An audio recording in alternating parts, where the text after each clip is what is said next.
प्रत्येकाचं म्हणणं आहे की यांना जर मी हसवलं खेळवलं माझं कीर्तन जर चांगलं झालं तर मला किती पाकिट मिळणार आहे याचाच सगळ्या जणांचा विचार आहे। ही संप्रदायाची विटंबना आहे, विटंबना आहे, विटंबना आहे। सोहळ्यामधून मोठमोठ्या कीर्तनकारांची कीर्तनं ऐकून सुद्धा आपली पोरं गळ्यात माळा घालणार नसतील तर त्या सोहळ्यांचा काय उपयोग आहे हे मला तुम्ही समजून सांगा। वंदो अथवा निंदो आम्हाला आमचं त्याची कशाची पर्वा नाही। लोक भगवंताला जुळली गेली पाहिजेत, लोक भगवंताला सन्मुख झाली पाहिजे आणि आपलं जीवन या मरण्याच्या पूर्वी मी धन्य मी जन्म आलो दास विठोबाचे झालो धर्माचं आयोजन आहे म्हणून मी आलेलो आहे, बाकीचं गोळा करण्यासाठी नाही आलेलो।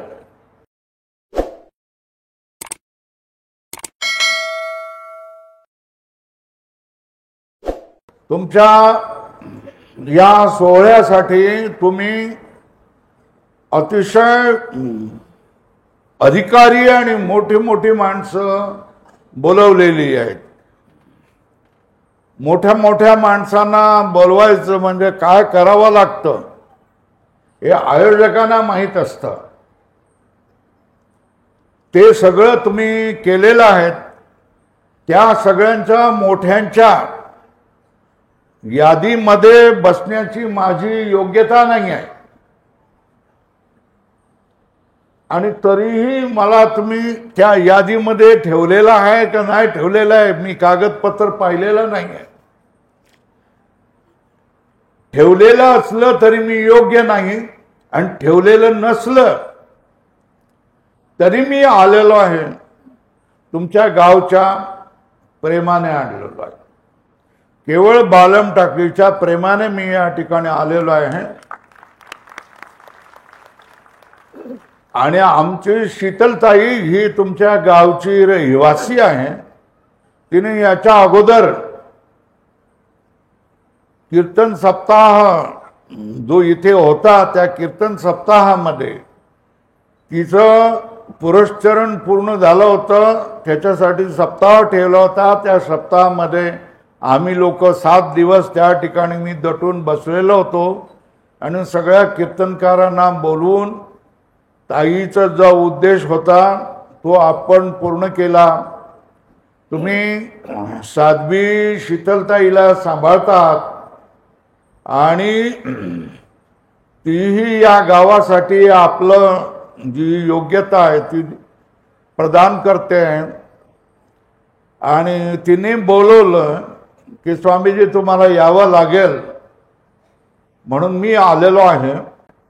मी कोणाच्या आमंत्रणाचा किंवा मान सन्मानाचा भुकेलेला नाही। जिथे बोलावलं तर जातो, नाही बोलावलं तर काही माझं चिंतन मनन करत राहतो। मुख्य सांगायची गोष्ट आहे की आम्ही स्वतःच्या मुक्तीसाठी निघालेलो आहे आणि त्याच्यासाठी परमेश्वराच्या स्वरूपाची ओळख, स्वतःच्या आत्मस्वरूपाची ओळख, हा जो आपल्या समोर पडलेला प्रपंच आहे त्या प्रपंचाची ओळख करून घेऊन स्वतः या जन्मामध्ये तळहातावर ठेवलेल्या आवळ्याप्रमाणे परमात्म्याचा साक्षात्कार करून आणि या जगताचा स्वरूप ओळखून स्वतःचं स्वरूप ओळखून मुक्त होणं हेच आमच्या जीवनाचं उद्दिष्ट होतं, दुसरं कुठलंही उद्दिष्ट नव्हतं। या वेशात येण्याच्या अगोदर आम्हाला कीर्तन यावं, प्रवचन यावं याच्यासाठी आम्ही काही प्रयत्न केला नाही। भगवंताने आमच्यावर अनुग्रह केला, भगवंताने आम्हाला अंगीकार केला, भगवंताने आमच्यावर दया केली, कृपा केली, आम्हाला आपल्या जवळ बसवलं, आपल्या मांडीवर बसवलं, आम्हाला मिठी मारली आणि त्याच्या स्वरूपामध्ये आपणाला नेलं। याचा अनुभव आम्ही या जन्मामध्ये केलेला आहे। आता राहिलं हे शरीर राहिलेलं आहे आणि या शरीर प्रारब्ध शेष थोडेसे आहे, प्रारब्ध शेषाप्रमाणे हे शरीर हालचाल करत असतं.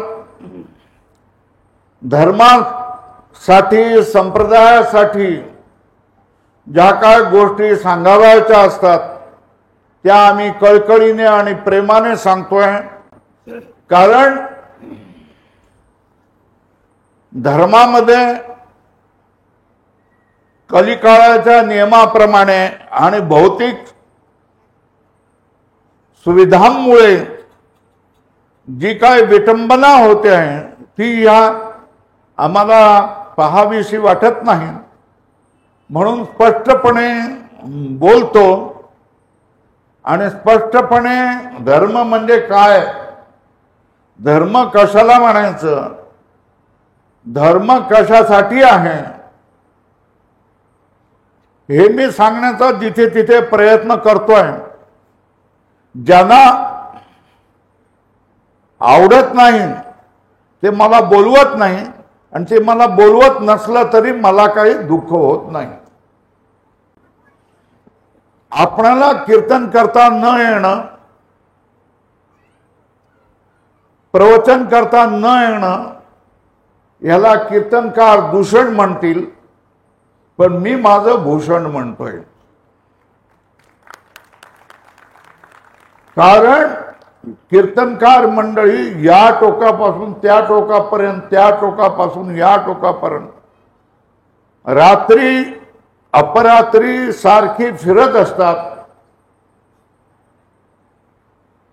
ते काय करतायत मला माहित नाही. लोकांचं मनोरंजन करतात की धर्म प्रसार करतात हे मला माहित नाही. आपण कृपा करून माझ्या या धीटपणाबद्दल मला क्षमा करा. माझं म्हणणं आहे, मला जे वाटतंय ते, तुम्ही सोहळ्याला तुम्ही भव्य दिव्य म्हणता, तर तो भव्य दिव्य सोहळा म्हणजे नेमकं काय हे तुम्ही सांगितलं पाहिजे. भव्य दिव्य सोहळा म्हणजे मोठा कितीतरी लाखाचा मंडप, त्याच्यानंतर ही काय म्हणतात याला डिजिटल स्क्रीन, मोठे मोठे साऊंड सिस्टीम, मोठे मोठे महाराज, मोठं मोठं भोजन.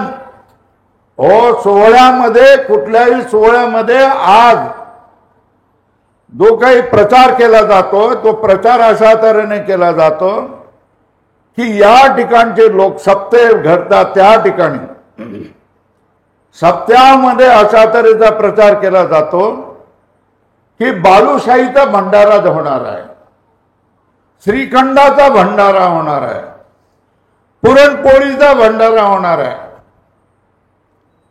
सगळ्यांना मला क्षमा करा, पण मला सांगा तुम्ही बालुशाही खाण्यासाठी बालुशाहीची जाहिरात करून सोहळ्यासाठी बोलवायचं असतं का?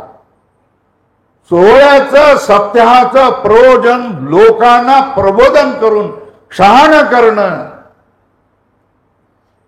अज्ञानी असणाऱ्या लोकांना आपल्या मुक्तीची दरवाजा खोलणं हे आहे. जर तुम्ही त्यांना प्रलोभन देणार असाल की श्रीखंड मिळणार आहे, हे मिळणार आहे, तर खाणारी लोकच येणार आहे ना. समजून जाणारी मंडळी, आपल्या जीवनामध्ये परिवर्तन करणारी मंडळी कशी काय येणार आहेत मला तुम्ही सांगून द्यावा. आता एक महाराजाने संपूर्ण महाराष्ट्रामध्ये 3 भव्य दिव्य सोहळे करायचं ठरवलेलं आहे आणि इकडे तिकडे नारळी सप्ताह तर आपले होतच असतात सगळ्या ठिकाणी आणि ते सगळेचे सगळे काय भव्य सोहळे होत असतात. एकही काही कमी कुठल्याही रूपाने कमी सोहळा राहत नाही. सगळे सोहळे भव्य होत असतात. मला वाईट वाटतं, मंडपवाला माणूस मंडपाचे लाखो रुपये घेऊन जातो.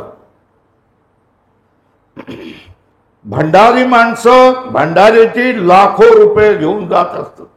साऊंड सिस्टीम वाला, डिजिटल स्क्रीन वाला लाखो रुपये घेऊन जात असतो. बडे बडे कीर्तनकार मंडळी मोठी मोठी पॅकेट घेऊन जात असतात. तुम्ही म्हणाला आता तुम्ही घेणार आहेत का नाही घेणार आहेत? मी सरळ सांगतोय, मी घेत नाही. माझ्या खर्चाने मी आलेलो आहे, माझ्या वाहनाने मी आलेलो आहे आणि माझा ड्रायव्हर माझाच माणूस आहे. ड्रायव्हरला सुद्धा मी पैसे दिलेले नाहीत, वाहनांना दिलेले नाही आहेत. धर्माचा कार्यक्रम आहे म्हणून मी आलेलो आहे, धर्माचं आयोजन आहे म्हणून मी आलेलो आहे, बाकीचं गोळा करण्यासाठी नाही आलेलो. आमची शीतलताई या ठिकाणी आलेले, तिने बोलवणं केलेलं, तिचं गाव आहे, ती आमच्या जवळ शिकायला होते म्हणून आलेलं आहे. तुम्ही मला बोलवा न बोलवा, योग आलेला आहे. मी तुम्हाला काय सांगतो, एवढे लाखो रुपये, कोट्यवधी रुपये धनवंताकडून तुम्ही काढून घेतायत, तुम्ही सामान्य लोकांकडून पट्टीच्या रूपाने घेतायत. त्याचं प्रयोजन काय, फळ काय, कोणाला फळ मिळणार आहे मला सांगा. माऊल्यांनो तुम्ही सांगा. आता जी मोठमोठ्या लोकांची तुम्ही कीर्तनं ऐकणार आहेत, ही कीर्तनं ह्या कानात ऐकायची आणि त्या कानातून सोडून द्यायची, असंच आहे ना? आपल्या जीवनामध्ये काय फरक पडणार आहे का? मी सरळ तुम्हाला विचारतो, प्रश्न विचारतोय. एवढी कीर्तनं तुम्ही ऐकलात, आता मी इथे बसलेलो आहे, तर तुम्ही माझ्या पाया पडायला याल, पैसेही पायावर टाकून द्याल. का म्हणून तुम्ही देव आहेत, तुम्ही महात्मा आहेत. मी तुम्हाला एक विचारून घेतोय की मी जर महात्मा आहे, मला जर तुम्ही नमस्कार करणार आहेत, तर तुमच्या मुलाला नमस्कार तुम्ही करायला लावण्यासाठी तुमच्या मुलाला धर्मासाठी सोडत का नाही? माझा सवाल आहे. तुमच्या मुलाला 2 मुलापैकी 1 मुलगा मी धर्मासाठी देतोय असं तुम्ही सांगायला तयार आहे? एक तरी माय सांगायला तयार आहे का? मला सांगून द्या, हात वर करून सांगा, मी माझ्या मुलाला धर्मासाठी द्यायला तयार आहे, देवासाठी द्यायला तयार आहे. देवाच्या प्रचारासाठी, धर्माच्या प्रचारासाठी मी माझा मुलगा द्यायला तयार आहे असं कोण सांगायला तयार आहे? असेल तर हात वर, एवढा हात वर करून सांगा मला. हा, मला मग भेटा. तुझ्या मुलाला मी शिकवतो, सगळं व्यवस्थित करतोय. 2 मुली आहेत आणि 1 मुलगा तू धर्माला देणार आहेस. दोन्ही मुली आहेत, ठीक आहे, चांगलं आहे. हिच्याकडे शिकवायला पाठव. पण माझा मुलगा, तुम्ही तुमच्या मुलाला डॉक्टर बनवणार, तुम्ही तुमच्या मुलाला इंजिनियर बनवणार है ना, मग धर्मासाठी कोण देणार? आम्ही सुद्धा धर्मासाठी निघालो तर आमच्या आई वडिलांनी रडारड सुरू केली. मग त्यांची ती रडारड बघून आम्ही रात्रीमध्येच पळ काढला आणि त्यांच्यासाठी आम्ही गायब झालो. तेव्हा आम्हाला काय कळतं, धर्माची साधना करता आली, देवाची खरी भक्ती करता आली. मी महाराजांना विचारतो, इथे कीर्तनकार आलेले आहेत, तुमची मुलं असतील तर तुमच्या मुलांना तुम्ही कोण करणार आहेत? डॉक्टर, इंजिनियर, तहसीलदार, कलेक्टर, बरोबर आहे ना? ट्युशन लावून, लातूरला जाऊन, संभाजीनगरमध्ये जाऊन तुम्ही त्यांना डॉक्टर, इंजिनियरच करणार आहात ना? तुम्ही अभिमान करणार आहेत का की माझा मुलगा माझ्यानंतर महाराजच बनेल, देवाच्या प्रसारासाठीच राहील, धर्माच्या प्रचारासाठी राहील, असा इथे असलेल्या महाराजापैकी, भाविकापैकी कोण सांगायला तयार आहे? त्याने हात वर करा की माझा मुलगा महाराजच बनेल. अहो कीर्तनकार इथे कीर्तन करतात आणि अभिमान कसला करतायत. माझे तिन्हीच्या तिन्ही मुलं काय डॉक्टर आहेत म्हणून हा अभिमान करण्यासारखा विषय आहे का. तिन्हीच्या तिन्ही मुलं डॉक्टर आहेत हा अभिमान करण्याचा विचार अभिमान करण्याचा विषय आहे का.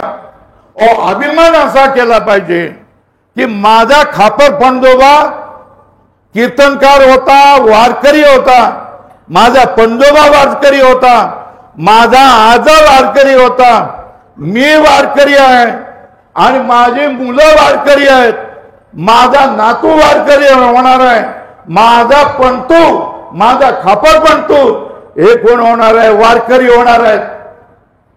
हा अभिमान असला पाहिजे ना कीर्तनकाराचा. कीर्तनकाराला सुद्धा आपला मुलगा महाराज झाला तर वाईट वाटतं. दुसऱ्यांची मुलं डॉक्टर इंजिनियर कलेक्टर झाली, माझी मुलं महाराजच राहिली, काहीच येत नाही, हे वाईट वाटतंय महात्माना. मग आम्ही झालो मग आमच्या पाया का पडता असं माझं म्हणणं आहे. का पडतात. आम्ही सुद्धा आमच्या आई वडिलापासून वेगळं झालो आणि आमचं संपूर्ण शरीर काय वाचा मनाने आम्ही परमेश्वराला समर्पण झालो. मग आमच्या पाया का पडताय. जर देवाला तुमच्याकडे टोपलीमध्ये देव घेऊन आलं, देव घ्या कोणी देव घ्या कोणी असं म्हणून आलं तर तुम्ही देव घ्याल का. तुम्ही काय म्हणणार आमच्या घरामध्ये देवाच्या ठेवायला देव नको आहे, देव नको आहे, आमच्या घरामध्ये देव ठेवायला जागा नाही. ही वस्तुस्थिती आहे. ही जर वस्तुस्थिती आहे. सोहळ्यामधून मोठमोठ्या कीर्तनकारांची कीर्तनं ऐकून सुद्धा आपली पोरं गळ्यात माळा घालणार नसतील तर त्या सोहळ्यांचा काय उपयोग आहे हे मला तुम्ही समजून सांगा. एक कर्मकांडापेक्षा काय वेगळा अर्थ आहे मला सांगा. आता तुम्ही म्हणताय इथे सगळे लोक बसलेले आहेत, पुरुष मंडळी तर कोणी दिसतच नाही आणि तरुण मंडळी तर इथे असणारच नाही. तुम्ही मला सांगा ना एवढ्या सोहळ्याचा परिणाम आमच्यावर काय झाला. तुम्ही मला सांगता एवढं मोठं तुमचं गाव आहे तर निदान 100 लोक तरी वारकरी होतील.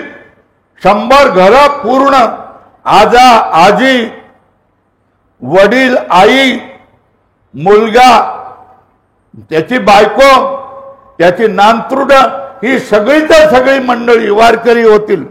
हे मला तुम्ही सांगून देता का. कोण सांगतोय की मी वारकरी होणार आहे उद्यापासून मी काय करणार आहे. वारकरी संप्रदायाप्रमाणे मी माझं जीवन बदलणार आहे. माझ्या ह्या सगळ्या कीर्तनकारांच्या वचनामुळे माझ्यावर परिणाम झालेला आहे आणि मी उद्यापासून काय वारकरी माणसाप्रमाणे जीवन जगणार आहे. 100 माणसांनी तयार व्हावं असं माझं तुम्हाला आग्रहाची विनंती आहे. हात वर करा की आम्ही उद्यापासून 100 माणसं काय करणार आहे वारकरी संप्रदायाप्रमाणे जीवन जगणार आहोत. सांगा हात वर करा, हात वर करा. किती जण हात वर करतात मला सांगा. हात वर करायची हिंमत होत नाही की मी माझं जीवन बदलून टाकतोय. माझं जीवन आता देवासाठी आहे. मी नातुंडांची चिंता करणार नाही, मी माझ्या मुलाची चिंता करणार नाही, पण देवाची चिंता करेन असं कोण सांगायला तयार आहे मला सांगा. वारकरी बनणं म्हणजे काय. घरामध्ये 4 खोल्याचा बंगला टाईलचा बंगला बांधला, 20-25 लाखाचा बंगला बांधला तर मग घरामध्ये एखादं मकर आहे का. विठोबा रखुमाईचं मकर आहे का. विठोबाई रखुमाईचं मकर लावा ना. मग आपल्या वारकरी संप्रदायाचे तुकाराम महाराजाची गाथा हा ग्रंथ महत्वाचा आहे. ज्ञानोबा रायाचं ज्ञानेश्वरी महत्वाची आहे. भगवंताची भगवद्गीता ही महत्वाची आहे. तुमच्या घरामध्ये त्या मकराच्या बाजूला ही तुकारामाची गाथा, ही ज्ञानेश्वरी आणि ही भगवद्गीता ह्यांची रोज मी पूजा करेन. सांगताय व्रत घेतायत का? व्रत घ्या, त्यांची मी पूजा करेन. मला वाचता येत आहे.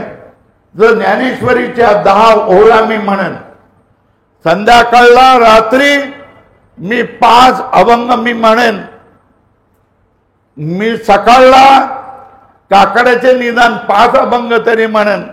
हे सांगायला तयार आहेत का? अरे तयार असेल तर हात वर करून सांगा की आम्ही करतोय आणि याच्या पुढे करतोय. 10-100 आमची घरं ही वारकरी आजपासून झालेली आहे आणि वारकरी संप्रदायाप्रमाणे साधू संतांच्या उपदेशाप्रमाणे आम्ही जगणार आहोत, जगायला तयार आहोत. सांगा. पहिली गोष्ट सांगितली. दुसरी गोष्ट, वर्षातून एकदा त्या विठुरायाचं दर्शन घ्यायला तुम्ही जाणार आहेत का? ह्या 100 घरांनी आपल्या सगळ्यांच्या मुलाबाळांना घेऊन 3 एसटी मधून एका दिवशी तुम्ही जाणार आहेत का? पट्या दिल्यात. मग पंढरपूरला जाण्यासाठी एकटं दुकटं जाऊ नका.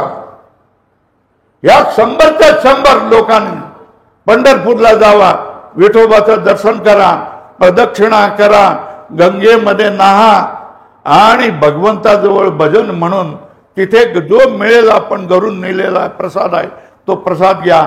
वर्षातून 1 दिवस पंढरपूरला जाऊन तुम्ही राहू शकतात का? जे दिंडीमध्ये जात असतील, दिंडीमध्ये 20 दिवस घालत असतील, त्यांच्याविषयी मी बोलत नाही. त्यांच्या पायावर माझं लोटांगण. जे दिंडीमध्ये जात असतील, दिंड्या करत असतील, महिन्याची दिंडी करत असतील, त्यांचा याच्याशी संबंध नाही. त्यांच्या पायावर माझं लोटांगण, डोकं मी त्यांच्यावर ठेवतोय. कारण ह्याने संप्रदाय, ह्याच लोकांनी संप्रदाय जिवंत ठेवलेला आहे. तुम्ही लोकांनी तुमच्या मुलांना संस्कार करशाल का? आपली पोरं, तरुणी बाण पोरं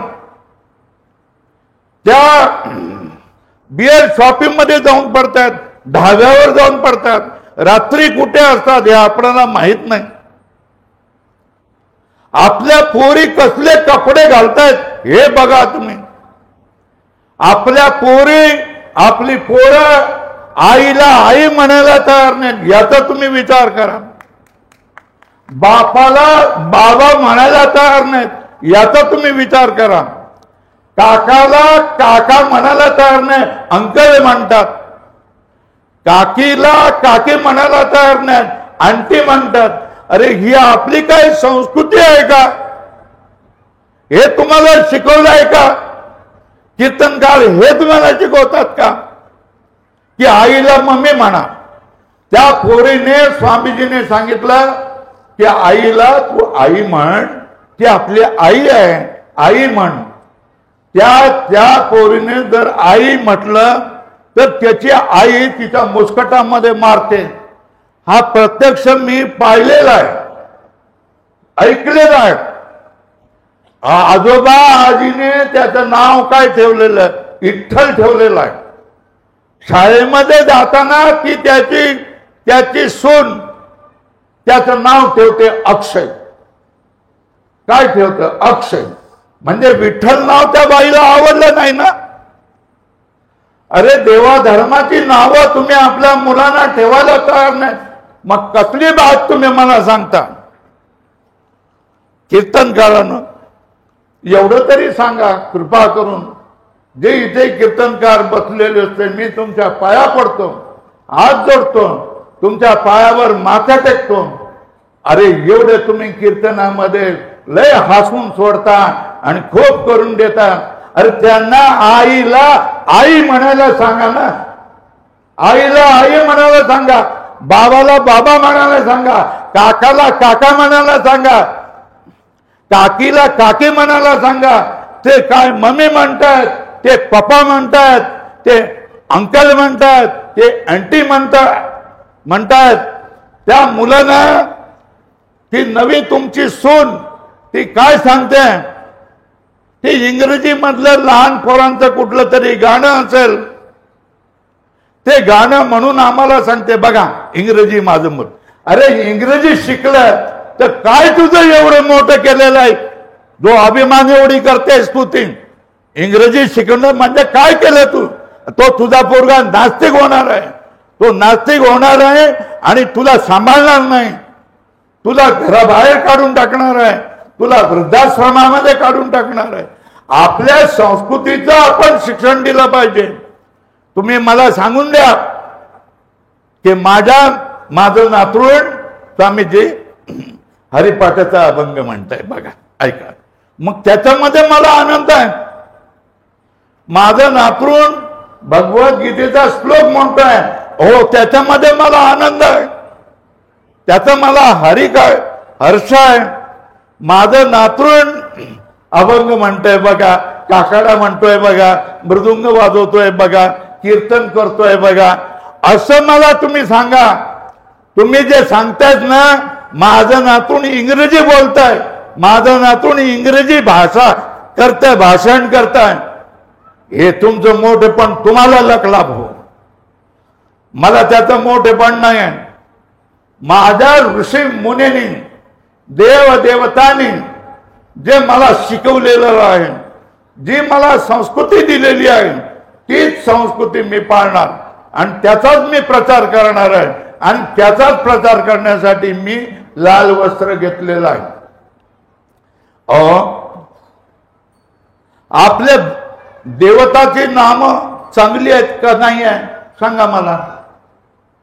आपल्या तीर्थक्षेत्राची नावं चांगली आहेत का नाही आहेत सांगा मला.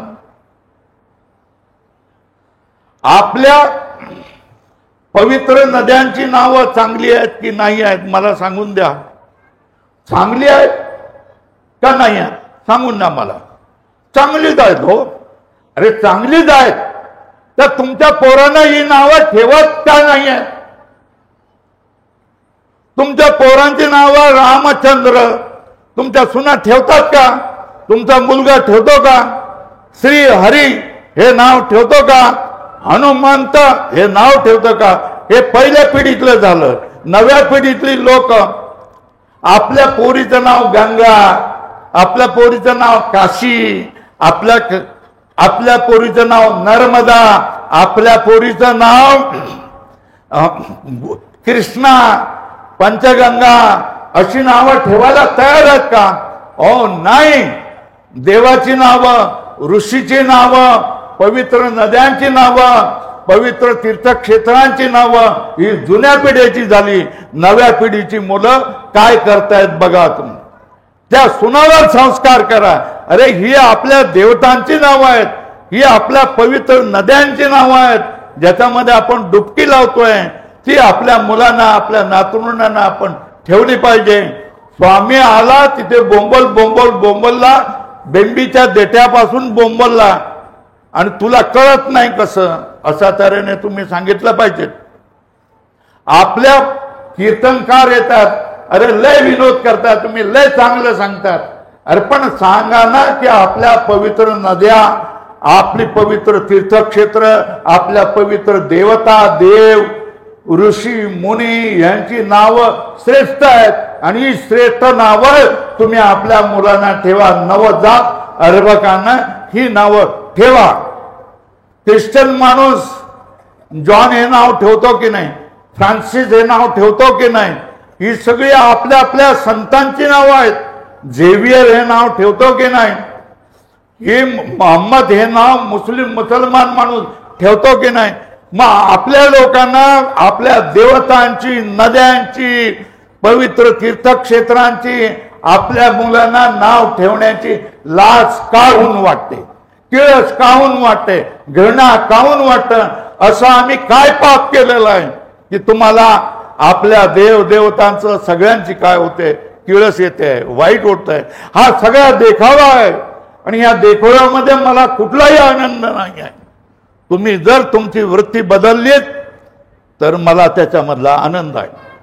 तुम्ही मला दाखवून द्या की आज आम्ही इथे आलेलो आहे, 100 लोकांनी, कोणी तुमच्याकडे तुम्हाला जो मान्य असेल त्या मान्य असलेला कीर्तनकाराला तुम्ही काय करा, गुरु करा आणि त्याच्या हातून माळा घालून घ्या, तुळशी माळा घालून घ्या, तुमच्या मुलांना घालून घ्या, तुमच्या नातरुंडांना घालून घ्या. घ्यायला तयार आहेत का मला सांगा? हात वर करून सांगा. नाही तुम्ही का तयार होणार आहे?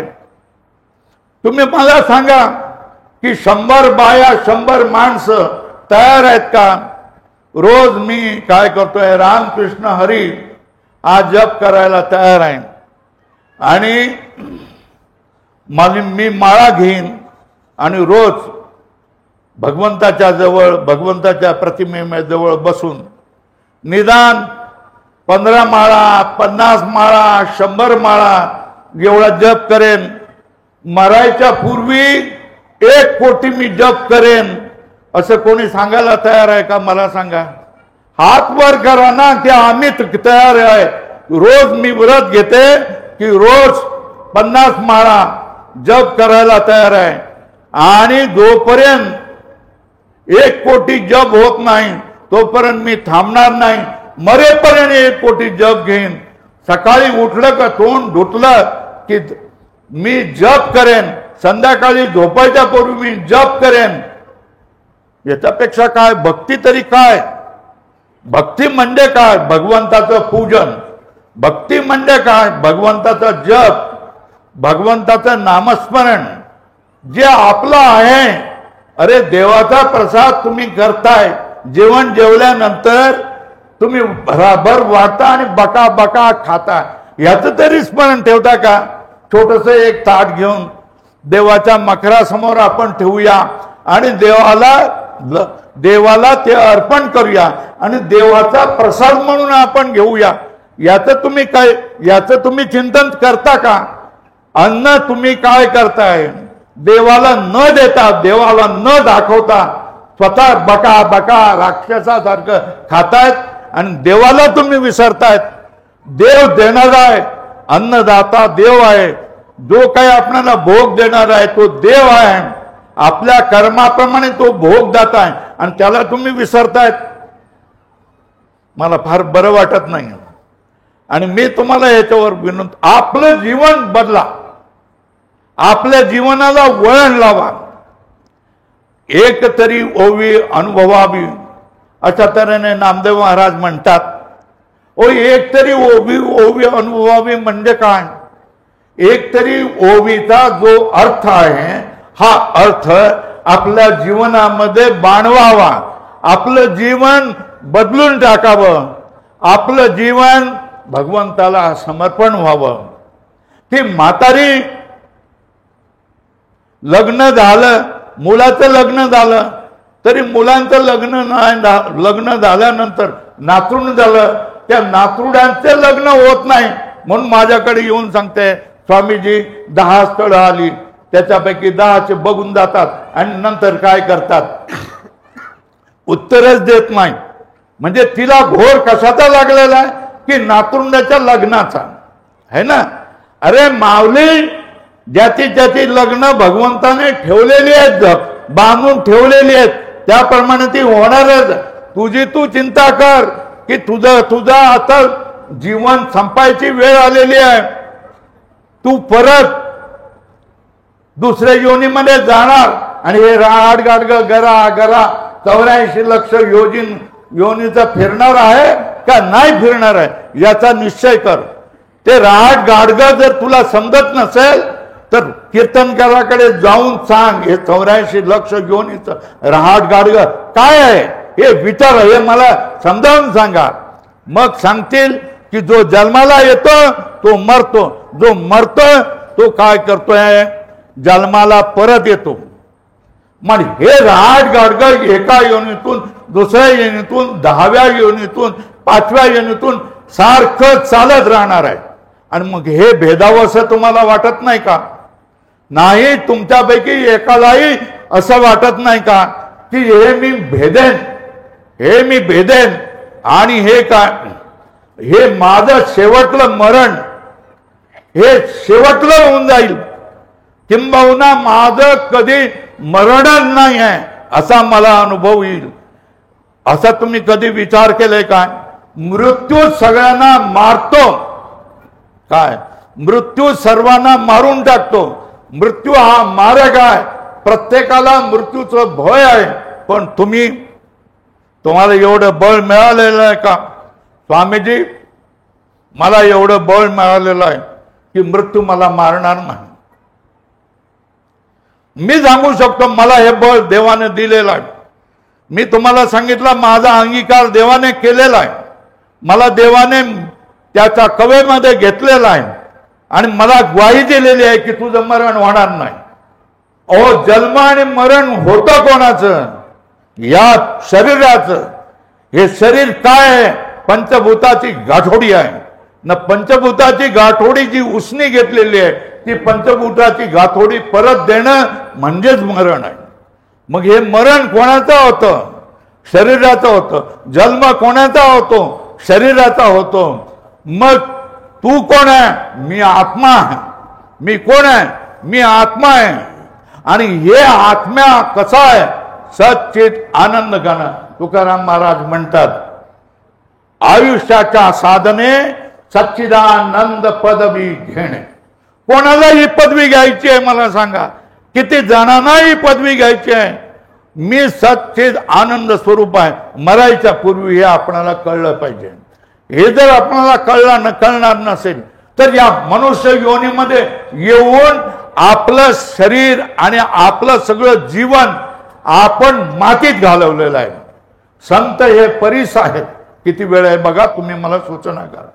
परीस आहे. संत हे परीस आहे. संताच्या जवळ गेलं तर त्या जीवाचं सोनं होतं, तो अमर होऊन जातो. आणि संताच्या जवळ आपण जर गेलो नाही तर आपल्या जीवनाची माती होते, भंगार होतं. जसं लोखंड गंजून त्याची माती होऊन जाते तशीच त्याची माती होऊन जाते. म्हणून संतांचं वचन आपण ऐकलं पाहिजे आणि त्या संतांच्या वचनाप्रमाणे आपलं जीवन काय केलं पाहिजे? बदललं पाहिजे, परिवर्तित केलं पाहिजे. अजूनपर्यंत मी सगळं हे केलं, पण आता ह्याच्यानंतर मी नाही करणार. माझी मुलं चांगल्या मार्गाला लागतील. चांगल्या मार्गाला लागणं म्हणजे इंजिनियर, डॉक्टर बनणं नाही. हे सगळे नास्तिक असतात. हे धर्माच्या विरोधी जात असतात आणि धर्माच्या विरोधी प्रचार करत असतात. आज जो धर्म राहिलेला आहे, आज जी कीर्तनं चालू आहेत, या माय मावल्या भोळ्या बाबड्या भाविक आहेत म्हणून चाललेल्या आहेत. आणि या जर तशाच तऱ्हेने झाल्या, त्यांच्यासारख्या त्यांच्या सुना नातुडांसारख्या झाल्या, तर कोणी धर्माला विचारणार कीर्तनकारांनो तुमचा धंदा बसून जाईल, तुम्हाला घरी बसावं लागेल. हे मी सांगून देतो. धर्म जर चालू राहायचा आहे तर धर्माचं वर्म आणि मर्म समजून घेतलं पाहिजे. धर्माचं वर्म आणि मर्म हे आहे की तो परमपिता परमात्मा, त्याचं स्वरूप काय आहे हे या जन्मात मला कळलं पाहिजे. हा मला जो दिसतोय संसार, या संसाराचं स्वरूप काय, तो मी खरा मानतोय, तो खरा दिसतोय, पण खरोखर खरा आहे का की खोटा आहे हे आपणाला कळलं पाहिजे. मी जो आहे हा मी आहे, जो जीव आहे, हे माझं शरीर दिसतंय, हे शरीर मी आहे का? हे शरीर मी माझा हात, माझा पाय, माझं डोकं आणि हे माझं शरीर म्हणतोय, तर मग मी कोण आहे? हे मी कोण आहे हे समजून घ्यायला तुम्ही तयार आहे का? बरं चला, तुम्ही समजून घ्यायला तयार आहे. कीर्तनकारापैकी कोणी ही गोष्ट त्यांना समजून घ्यायला तयार आहे, द्यायला तरी तयार आहे का? कोणी नाही. समजून घ्यायलाही तयार नाही, समजून द्यायलाही तयार नाही आहे. प्रत्येकाचं म्हणणं आहे की यांना जर मी हसवलं, खेळवलं, माझं कीर्तन जर चांगलं झालं तर मला किती पाकिट मिळणार आहे, याचाच सगळ्या जणांचा विचार आहे. ही संप्रदायाची विटंबना आहे, विटंबना आहे, विटंबना आहे. 100 वेळा मी सांगेन ही विटंबना आहे. जो संप्रदाय पुढे झालेला आहे, तुमच्या आमच्या पर्यंत आलेला आहे, तो त्यागी, तपस्वी, भक्त, परम भक्ती निष्ठ, ज्ञानी, महात्म्यामुळे आजपर्यंत आम्ही या ठिकाणी आलेलो आहेत. आजपर्यंत आपण दाढीवाले, गोल टोपीवाले झालो नाही, त्याला कारण माऊली ज्ञानेश्वर महाराज, संत तुकाराम महाराज, नामदेव महाराज आणि आजपर्यंत कीर्तन करणारी जी मंडळी आहेत, ज्यांनी संप्रदायांची पूर्णपणे वाढ इथपर्यंत आमच्यापर्यंत पोचवलेली आहे, त्यांची चरण धूळ आमच्या डोक्याला लावूनच आम्ही काय करतोय, आम्ही देखील त्यांचा तशाच तऱ्हेने प्रचार करतोय. लोक आमचा वंदो अथवा निंदो, आम्हाला आमचं त्याची कशाची पर्वा नाही. लोक भगवंताला जुळली गेली पाहिजेत, लोक भगवंताला सन्मुख झाली पाहिजे आणि आपलं जीवन या मरण्याच्या पूर्वी मी धन्य मी जन्मा आलो, दास विठोबाचे झालो. तुका म्हणे कृतकृत्य झालो, इच्छिले ते पावलो. ही कृतकृत्यता मरायच्या पूर्वी ही आली पाहिजे. मरणाच्या वेळेला मरणासन्न तुम्ही बसले असल्यानंतर तुमच्या समोर तुम्हाला काय दिसलं पाहिजे? भगवंताची ती विठोबाची समचरण विटेवरी करकटावरी. तुम्हाला दिसतंय का? मला ही बुद्धी दिसते, मला ही मूर्ती दिसते. ही मूर्ती तुम्हाला दिसली पाहिजे. तुम्ही दुसऱ्या लोकांना सांगितलं पाहिजे, अरे बाबांनो ज्ञानेश्वरी वाचा, मी जातोय, माझ्या कानावर ज्ञानेश्वरीची ओव्या पडून द्यात, हे तुम्ही सांगितलं पाहिजे. तुम्ही सगळ्यांना सांगितलं पाहिजे, अरे बाबांनो कोलाहल करू नका, अरे बाबांनो तुम्ही रडू नका, मी वैकुंठाला जातोय, मी देवाला भेटायला जातोय. अरे काय वाईट आहे त्याच्यामध्ये की तुम्ही रडताय? या संसारापासून मी मुक्त झालो, मी देवाला भेटलो.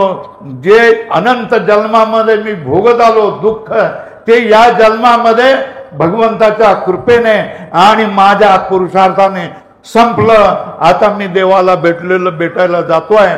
अशा तऱ्हेने तुमची कृतकृत्यता भावना तुमच्यामध्ये आली पाहिजे. मरताना कीर्तनकार मरताना रडारड करणारे मूर्ख लोक आहेत. कारण तो माणूस भगवंताला भेटायला जात आहे, तर त्याच्यासाठी रडायचं कसं? आपल्या कुळातला माणूस, आपल्या घरातला माणूस साक्षात जिवंतपणे देव झाला आणि शरीर सोडल्यानंतर देवाला भेटायला गेला, ही अभिमानाची गोष्ट नाही आहे का? की रडारडी करण्याची गोष्ट आहे? अभिमानाची गोष्ट आहे. बस याच्यापेक्षा मी काय सांगू? मी तुम्हाला एवढंच सांगतोय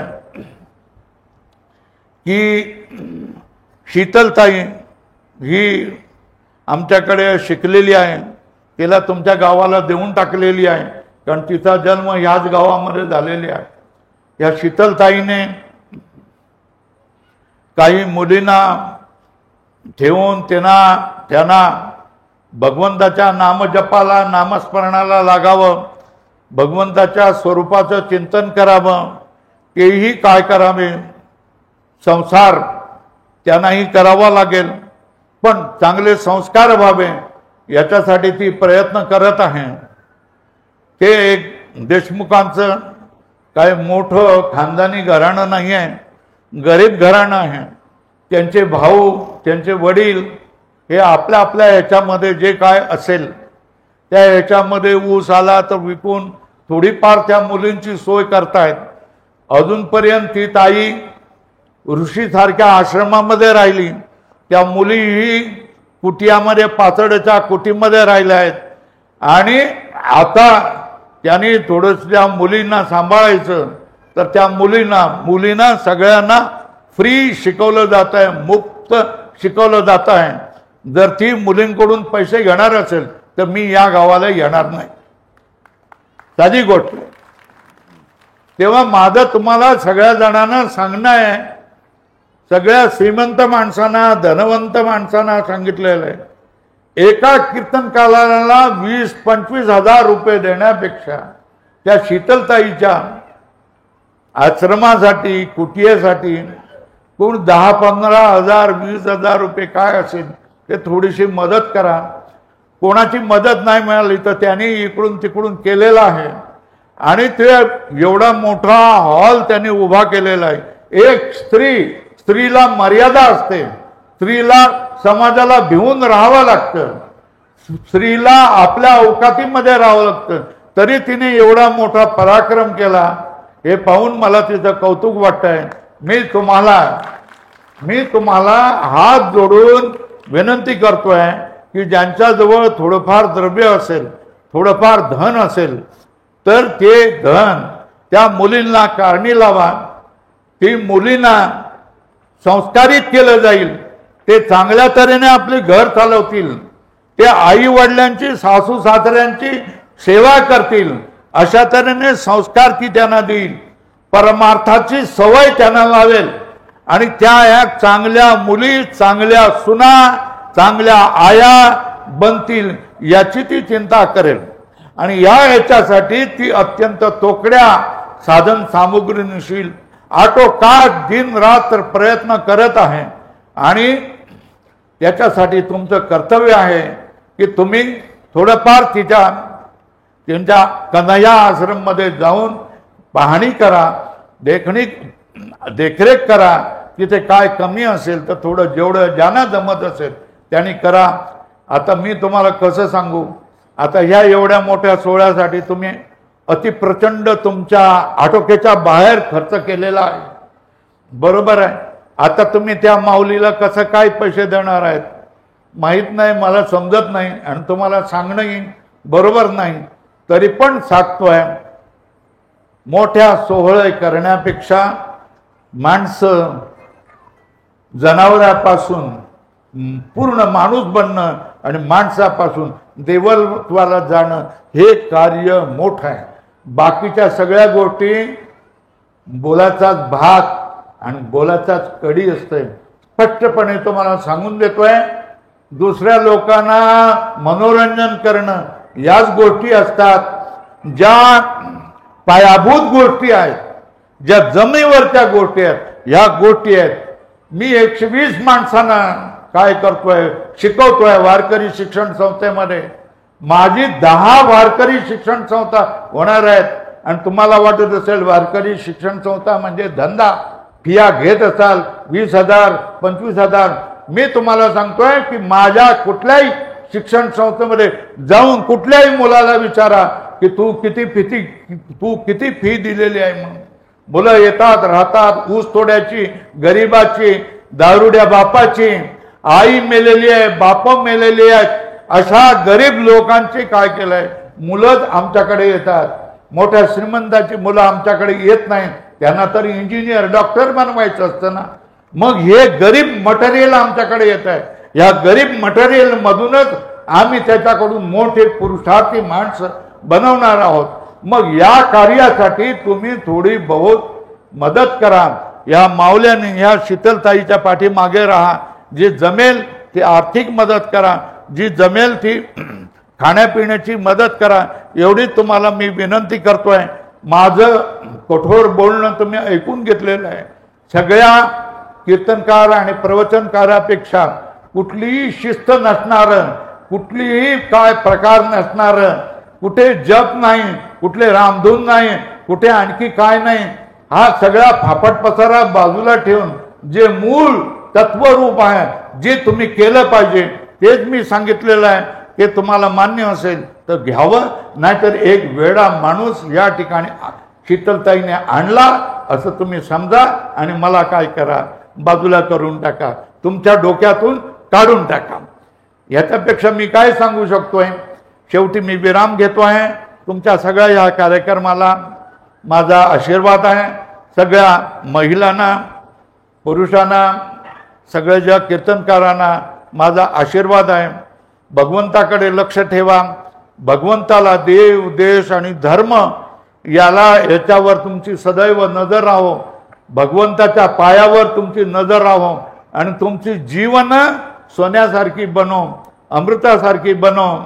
तुम्हाला भगवंताचा प्रत्यक्ष तळहातावरील आवळ्यासारखं हो. भवसागरामध्ये तुमची गुंतवणूक न हो अशा तऱ्हेची प्रार्थना करतो आणि माझ्या वाणीला विराम देतोय.